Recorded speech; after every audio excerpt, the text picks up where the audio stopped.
신약성경 로마서 6장 11절에 있는 말씀 강해입니다. 이와 같이 너희도 너희 자신을 죄에 대하여는 죽은 자요 그리스도 예수 안에서 하나님을 대하여는 산 자로 여길지어다. 하나님과의 새로운 관계 11번째 설교입니다. 사도가 우리에게 말하는 바는 우리가 이제 하나님께 대하여 살았다는 것을 우리 앞에 부단히 붙잡고 있어야 한다는 것입니다. 그는 이 말씀들로 무엇을 의미합니까? 그것들은 축복의 다양성을 내포합니다. 우리는 주 예수 그리스도 안에서 그로 말미암아 그리고 우리와 그리스도가 연합하였다는 사실 때문에 그것은 기본적인 사상임을 재음미해야 합니다. 즉 우리가 하나님과 전적으로 새로운 관계에 들어섰다고 말하는 진리, 사상입니다. 우리는 더 이상 하나님의 진노 아래에 있지 않습니다. 그 전에 우리는 그 아래에 있었습니다. 진노 아래에 있었습니다. 우리 모두는 본질상 다른 이들과 똑같이 진노의 자식이요 죄 가운데 태어났을 뿐 아니라 그것 때문에 하나님의 진노 아래에 태어난 것입니다. 그리고 물론 세상이 그런 상태에 있기 때문에 세상은 하나님의 진노 아래에 있는 것입니다. 그렇기 때문에 모든 불신자의 삶이 그 모양인 것입니다. 그것은 하나님의 진노 아래 살고 있는 생명입니다. 하지만 이제 우리는 주 예수 그리스도를 통하여 그 모든 것에서 구원을 받았습니다. 그 구원은 무엇을 의미합니까? 그것은 하나님께 대하여 우리가 화해된 것입니다. 우리는 이제 하나님의 진노 아래 있지 않고 하나님의 호의를 받는 지위에 있습니다. 하나님께서는 죄인들을 듣지 아니하십니다. 요한복음 9장 31절. 죄인은 하나님의 호의를 받지 못합니다. 그러나 우리가 하나님께 대하여 살았으니 하나님의 호의를 받는 것입니다. 그것은 우리가 그의 존전에 살고 있으며 우리가 그의 존전에 나아감을 얻었음을 의미합니다. 그는 우리에게 문을 열어놓았습니다. 우리는 하나님께 대하여 화해되었으며 그뿐 아니라 우리는 그분의 자녀요. 그분의 사랑을 받는 자들이요. 그분의 아주 특별한 관심을 받는 자들입니다. 이 점을 완전하게 진술하는 구절이 있습니다. 요한복음 17장 23절 곧 내가 저희 안에 아버지께서 내 안에 계셔 저희로 온전함을 이루어 하나가 되게 하려 함은 아버지께서 나를 보내신 것과 또 나를 사랑하심 같이 저희도 사랑하는 것을 세상으로 알게 하려 함이로소이다 입니다. 이 진술은 성경 전체에서 가장 엄청난 진술입니다. 여기에 있는 우리 주님의 기도는 하나님께서 자기의 독생자를 사랑하심과 같이 우리 그리스도인들을 사랑하시는 줄을 세상에 알게 하여 주시라는 것입니다. 바로 그것입니다. 그것은 우리가 하나님께 대하여 살아있는 것을 깨닫는 하나의 결과입니다. 하나님께서는 자기의 독생자를 사랑하셨듯이 우리를 사랑하십니다. 그것은 바꾸어 말하여 우리를 다음으로 인도해 줍니다. 우리 앞에는 이제 하나님의 모든 축복에 대한 문이 열려 있습니다. 그것은 필연적으로 따라오는 것입니다. 그 점은 성경 모든 곳에서 가르치는 것입니다. 우리에게는 하나님의 모든 축복에 대해 열려 있습니다. 사도 바울은 로마서 5장 2절에서 그 사실을 말씀했습니다. 또한 그로 말미암아 우리가 믿음으로써 있는 이 은혜에 들어감을 얻었으니 하나님의 영광을 바라고 즐거워하느니라. 그것이 전부입니다. 로마서 6장 11절은 로마서 5장 2절에 대한 일종의 해석입니다. 모든 하나님의 축복에 대하여 개방되어진 것보다 더 놀라운 것이 없습니다. 죄 안에 있는 비그리스도인에게 가장 무서운 일은 그가 하나님의 축복에서 끊겨져 있다는 것입니다. 그것은 죄가 가져오는 모든 고통과 비참보다 더 나쁜 것이고 사람들이 오늘날 그처럼 관심을 두고 있는 모든 주관적인 요소들보다 더 나쁜 것입니다. 각 사람마다 하나님께서 주신 어떤 일반적인 축복이 있다는 것은 사실입니다. 하나님은 의로운 자와 불의한 자에게 비를 내려주십니다. 하나님은 해를 악인과 선인에게 비추게 하십니다. 이것들은 소위 일반 은총의 축복의 일부입니다. 하지만 그것들이 하나님의 축복 가운데 최상의 축복은 아닙니다. 나는 그 축복들의 가치를 부인하지 않습니다. 일반 은총의 축복을 말하는 것이죠. 건강과 부, 삶과 능력, 이것들은 모두 매우 훌륭한 은사들입니다. 하지만 베드로가 생명과 경건에 속한 모든 것, 지극히 크고 값진 약속들과 같은 영적 축복에 비하면 그것들은 무색한 것들입니다. 그 축복들은 죄인은 알지 못하는 축복들입니다. 죄인은 태양과 비와 다른 은혜들을 받습니다. 하지만 하나님의 최상의 선물과 하나님의 가장 값진 축복들에 관해서는 알지 못합니다. 그러나 그리스도인들인 우리들은 하나님께 대하여 살았기 때문에 그 축복들에 대하여 열려진 것입니다. 우리는 더 이상 죄의 무덤에 장사되지 않습니다. 우리는 똑바로 서서 하나님의 얼굴을 바라보고 그의 자녀들에게 속한 모든 것에 대해 열려졌습니다. 사도가 너희도 너희 자신을 하나님께 대하여 산 자로 여길지어다 라고 말한 의미입니다. 무슨 일이 있어도 그것을 부단히 붙잡고 있으십시오. 하나님께서는 원래 하나님 자신과의 교제를 위하여 사람을 지으셨습니다. 그러나 죄와 타락의 결과로 인해서 사람이 그 관계에서 벗어났습니다. 하나님께로부터 떨어졌으며 혼자 있게 되었습니다. 본래는 둘이 하나, 하나님과 우리가 연합이 되어 있었습니다. 그러나 이제는 떨어졌으며 혼자 있게 되었습니다. 그래서 사람이 이러한 상태에 있는 것입니다. 그는 자기 존재의 법에 복종하지도 않고 그의 조물주와도 바른 관계를 맺지 못합니다. 그러나 그리스도 안에서 그 모든 문제가 해소되었으며 우리는 다시 그 관계를 회복하였습니다. 오히려 아담이 처음에 알았던 그 교제보다 더 큰 교제를 누리고 있습니다. 나는 아이삭 왓츠의 위대한 찬송시에서 한 구절을 인용합니다. 불행하게도 많은 찬송가 책들이 이 찬송을 제외시키고 있습니다. 그리스도 안에서 아담의 후예들이 자기 조상 아담이 이뤘던 것보다 더 많은 축복들을 자랑하네. 그리스도 안에서 아담의 후예들이 자기 조상 아담이 이뤘던 것보다 더 많은 축복들을 자랑하네. 하나님께 대하여 살았고 이것은 아담이 누렸던 교제의 자유와 친밀감을 누리고 있는 것입니다. 오히려 그보다 더 큰 것을 누리고 있습니다. 우리가 하나님의 모든 축복에 대하여 열려 있기만 한 것이 아닙니다. 특히 우리는 하나님의 은혜와 하나님의 목적의 특별한 대상들입니다. 이 점이 제가 강조하고 싶어 하는 것입니다. 하나님께 대하여 살아있다는 것은 우리가 하나님의 목적과 계획 안에 들어있다는 것을 뜻합니다.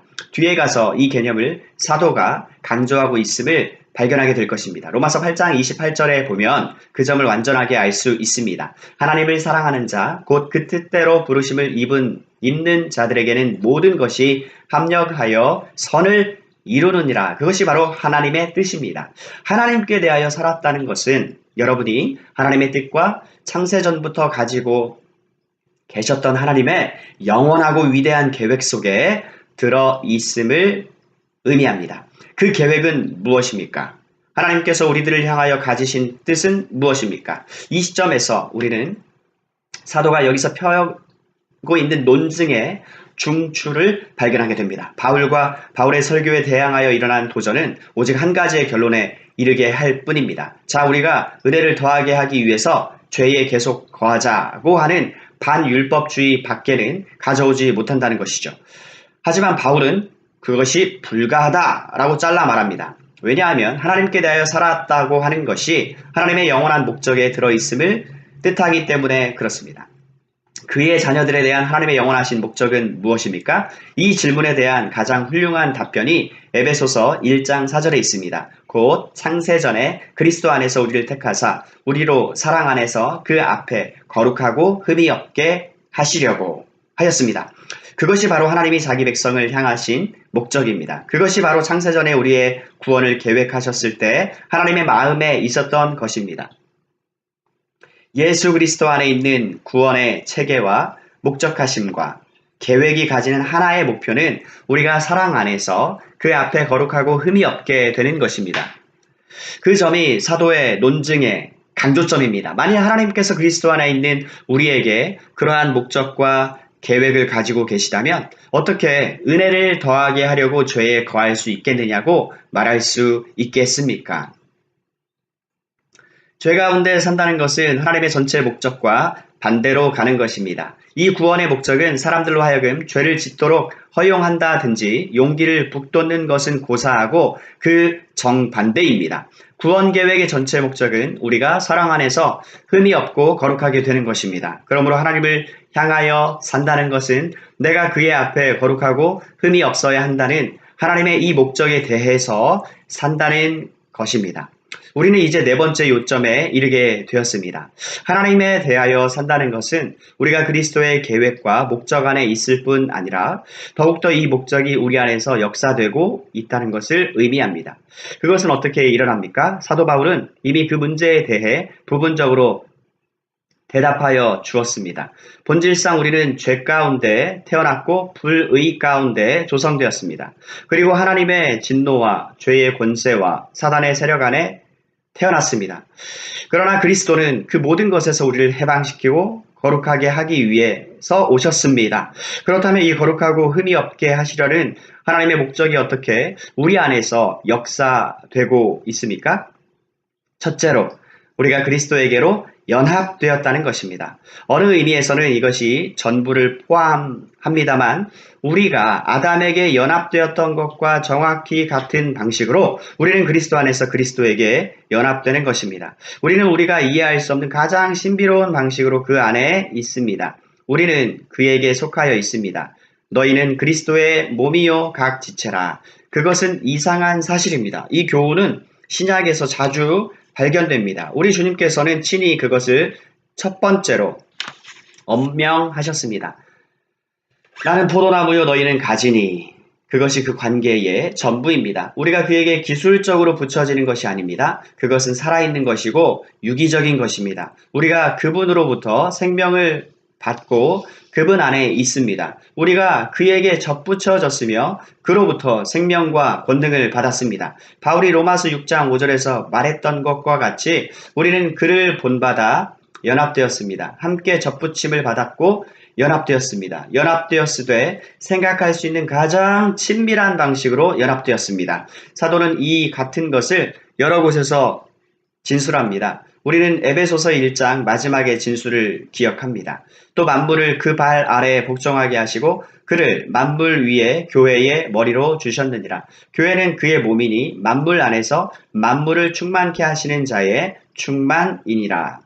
에베소서 4장 16절에 특별히 분명한 진술이 있습니다. 그에게서 온 몸이 각 마디를 통해 도움을 입음으로 연락하고 상합하여 각 지체의 분량대로 역사하여 그 몸을 자라게 하며 사랑 안에서 스스로 세우느니라. 우리는 그 점을 온전히 파헤칠 수 없습니다.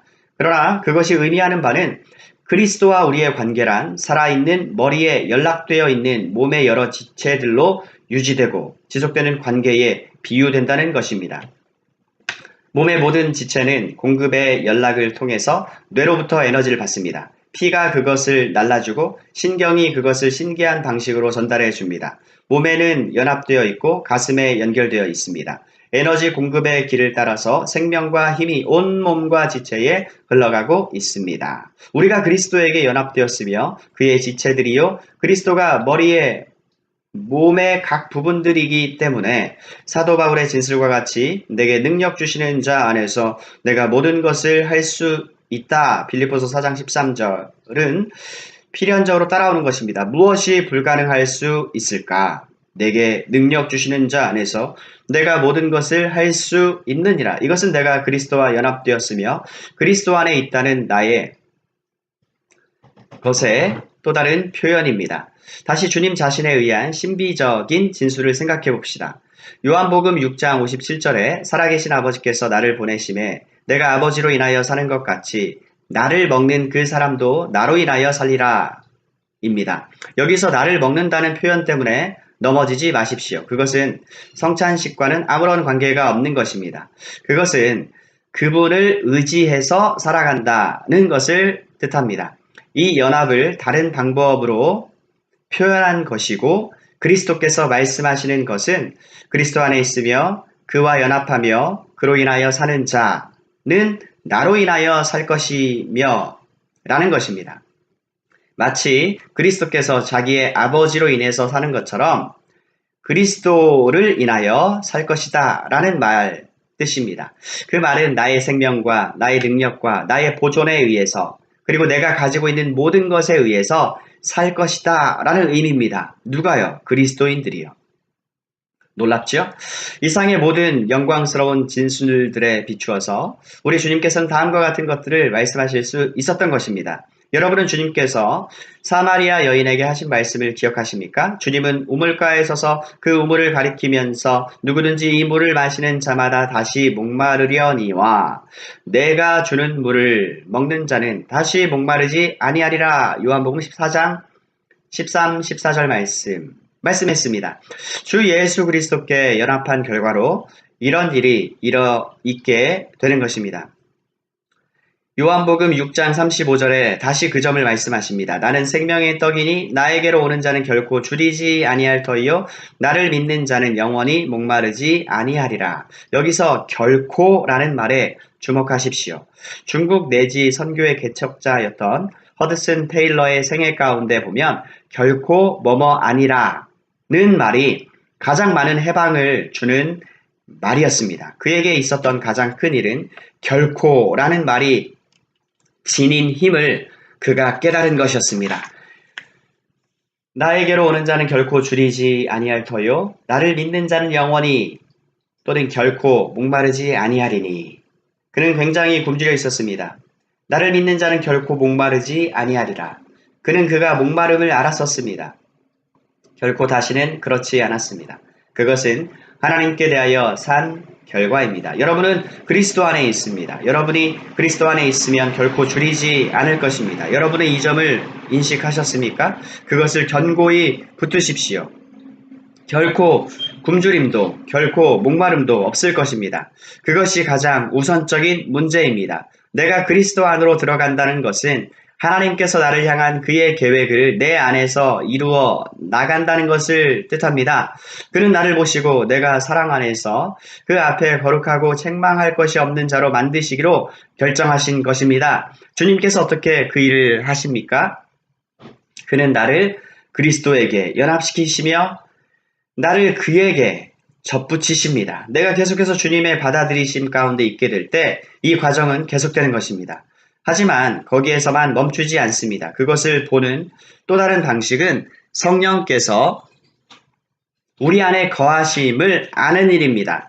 성령께서 그리스도께서 육신을 입고 이 땅에 계실 때 그리스도 주님 자신 안에 계셨던 것처럼 성령께서는 우리 안에도 거하시는 것입니다. 주님께 임하셨던 같은 성령이 우리에게 임하는 것입니다. 하나님께서는 주님에게 성령의 제한을 두어 주시지 않습니다.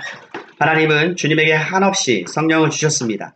그러나 그것은 같은 성령입니다. 우리에게는 적당하게 주시고 주님께는 무한하게 주시는 성령입니다. 그래서 사도가 고린도 교인들에게 너희 몸이 너희 속에 거하시는 성령의 전인 줄을 알지 못하느냐라고 말할 수 있었습니다. 그리스도인이 된다는 것은 하나님께 대하여 산다는 것은 하나님이 성령을 여러분 속에 두신다는 의미입니다. 그런데도 사람들은 바울 당신의 이 설교는 은혜를 더하게 하려고 죄에 거하겠느냐는 질문을 하게 한다고 말합니다. 하나님께서 그의 성령을 우리 안에 두실 때 어떻게 그런 일이 있을 수 있습니까? 주님 안에 계시던 성령이 우리 안에 계십니다. 요한 사도는 주의 어떠하심과 같이 우리도 또한 그러하리라. 요한복음 14장 17절 말씀합니다. 성령께서 우리 안에 거하고 계시고 우리의 몸은 성령이 거하는 전입니다. 성령의 내주하심은 또한 성령께서 우리 속에서 역사하고 있다는 것을 뜻합니다. 우리로 하여금 사랑 안에서 그 앞에 거룩하고 책망할 것이 없이 하기 위한 그의 목적을 이루기 위해서 하나님께서는 우리 속에 성령을 두시고 성령께서 우리 안에서 역사하고 계십니다. 성령께서 무엇을 하십니까? 바울은 빌립보서 2장 12절 13절에 나의 사랑하는 자들아 너희가 나 있을 때뿐 아니라 더욱 지금 나 없을 때에도 항상 복종하여 두렵고 떨림으로 너희 구원을 이루라. 너희 안에서 행하시는 이는 하나님이시니 자기의 기쁘신 뜻을 위해 너희로 소망을 두고 행하게 하시나니 말했습니다. 성령은 그렇게 역사하시는 것입니다. 그는 우리로 소원을 두고 행하게 하시나니 라고 하였습니다. 성령은 그렇게 하시는 것입니다. 그는 우리로 소원을 두고 행하게 역사하십니다. 그런 일이 체험으로는 어떻게 나타납니까? 여러분이 앉아서 책을 읽고 있을 때 갑자기 하나님의 말씀을 읽고 싶은 강한 충동이 일어납니다.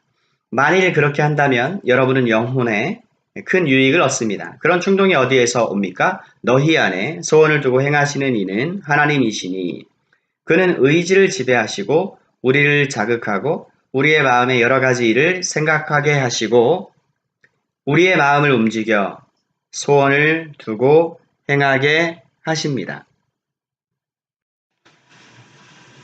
하나님께서 이 모든 일을 성령을 통해서 하십니다. 그것은 우리를 사랑 안에서 그 앞에 거룩하고 책망할 것이 없는 자로 만드시려는 계획과 목적의 일부분입니다.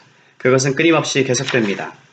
모든 신자의 삶에는 그런 성령의 역사가 끊임없이 일어나고 있습니다. 그것은 단지 중생하는 문제만이 아닙니다. 또 여러 해 동안 그런 상태에 남아있는 것의 문제가 아닙니다. 그것은 어느 집회에 참석해서 second blessing, 제2의 축복을 받는 것의 문제도 아닙니다. 천만에요. 여러분이 그리스도인이 되는 순간부터 이 역사하심은 시작되고 그로부터 계속되어 나가는 것입니다. 그리하여 여러분을 인도하고 소원을 두고 행하게 일으켜 세우는 것입니다.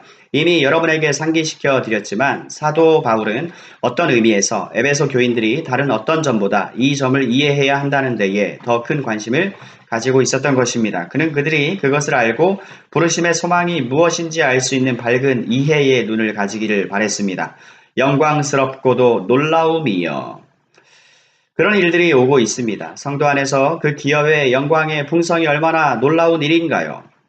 여러분은 지금도 그것에 대한 것을 어느 정도는 볼 수 있습니다.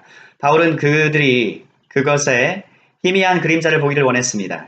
그러나 더 나아가 그의 힘의 강력으로 역사하심을 따라 믿는 우리에게 베푸신 능력에 지극히 크심이 어떠한 것을 너희로 알게 하시기를 구하노라 라고 하였습니다.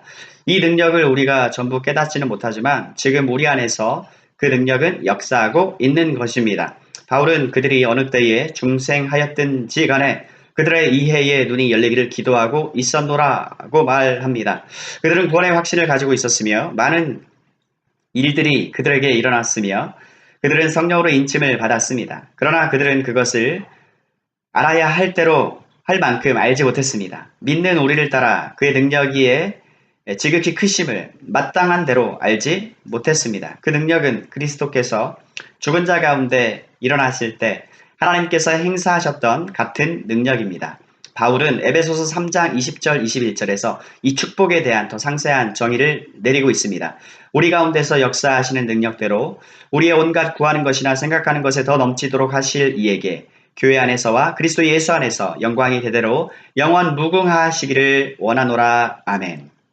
우리 가운데서 역사하시는 능력이 우리가 아무리 생각해도 미치지 못할 정도로 넘친다는 사실에 강조점이 주어진 것을 주목하십시오. 이 능력이 우리 가운데서 역사하고 있습니다.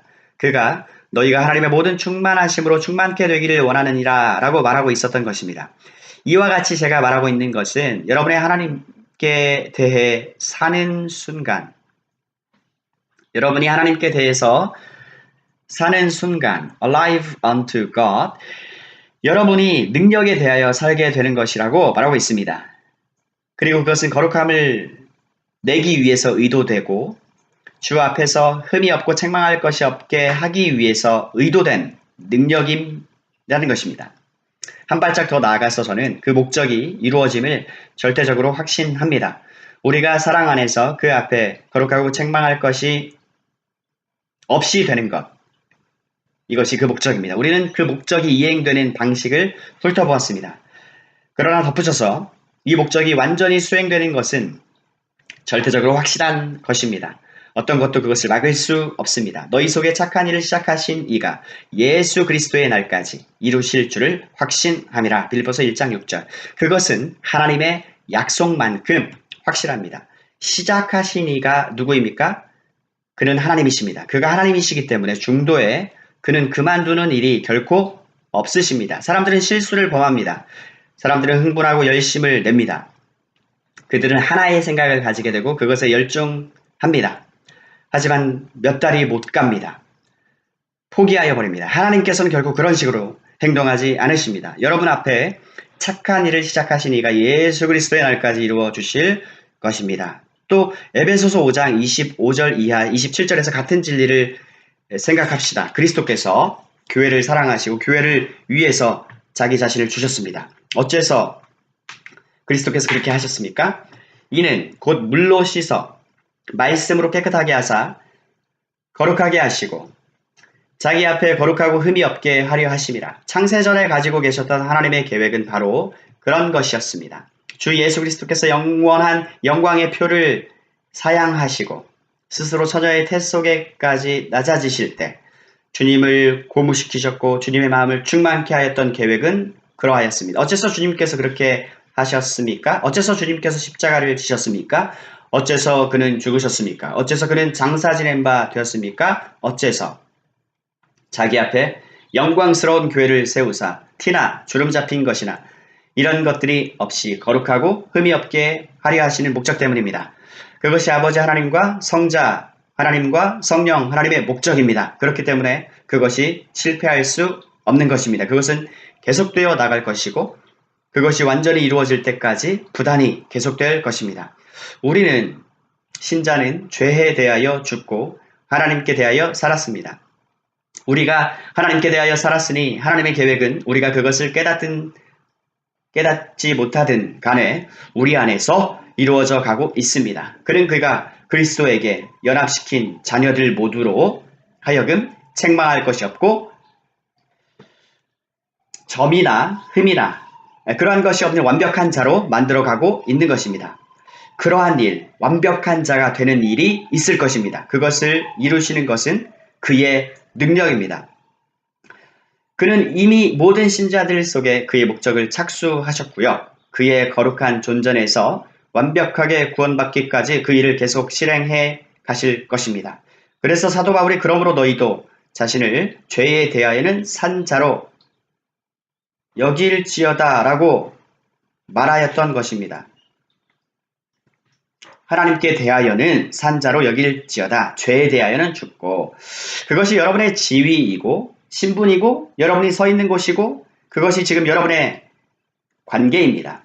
여러분은 더 이상 죄의 왕노릇 아래 있지 않습니다. 여러분은 은혜 아래 있습니다. 그는 그것을 실현하실 것입니다. 아무것도 그것을 막지 못할 것입니다. 바울은 로마서 8장 끝에 장엄한 확인해서 이 모든 것을 획기적으로 요약한 것입니다. 내가 확신하노니 사망이나 생명이나 천사들이나 권세자들이나 현재일이나 장래일이나 능력이나 높음이나 깊음이나 다른 아무 피조물이라도 우리를 우리 주 예수 그리스도 안에 있는 하나님의 사랑에서 끊을 수 없으리라. 그런데도 어떤 사람은 어리석게도 그런 설교는 은혜를 더하게 하려고 죄에 거하자 여기로 사람들을 유도한다라고 말합니다. 대답은 여러분은 더 이상 죄에 속하지 않으며 또한 죄에 거하지 않을 것입니다. 입니다. 로마서 6장 11절에서 그 점은 분명합니다. 죄가 너희를 주관하지 못하리니 너희가 율법 아래 있지 않고 현재 그렇다는 것입니다. 은혜 아래 있음이니라. 죄가 주관하지 않을 것입니다. 그렇게 표현해야 될지 모르겠지만 만일 택함받아서 부르심을 받아서 구속받은 사람 가운데 어떤 한 사람이라도 절대적으로 완전하고 흠없게 되어 하늘에 이르는 일을 하지 못한다면 하나님의 성품은 마귀와 지옥에 있는 사람들의 조속거리가 될 것입니다. 그러므로 그런 일은 결코 있을 수 없습니다. 그것이 하나님의 성품과 그의 능력에 기초해 있기 때문에 결과는 보증되는 것입니다. 그것이 바로 우리 자신을 죄에 대하여는 죽은 자요 하나님께 대하여는 산 자로 여겨야 한다는 것이 의미하는 바입니다.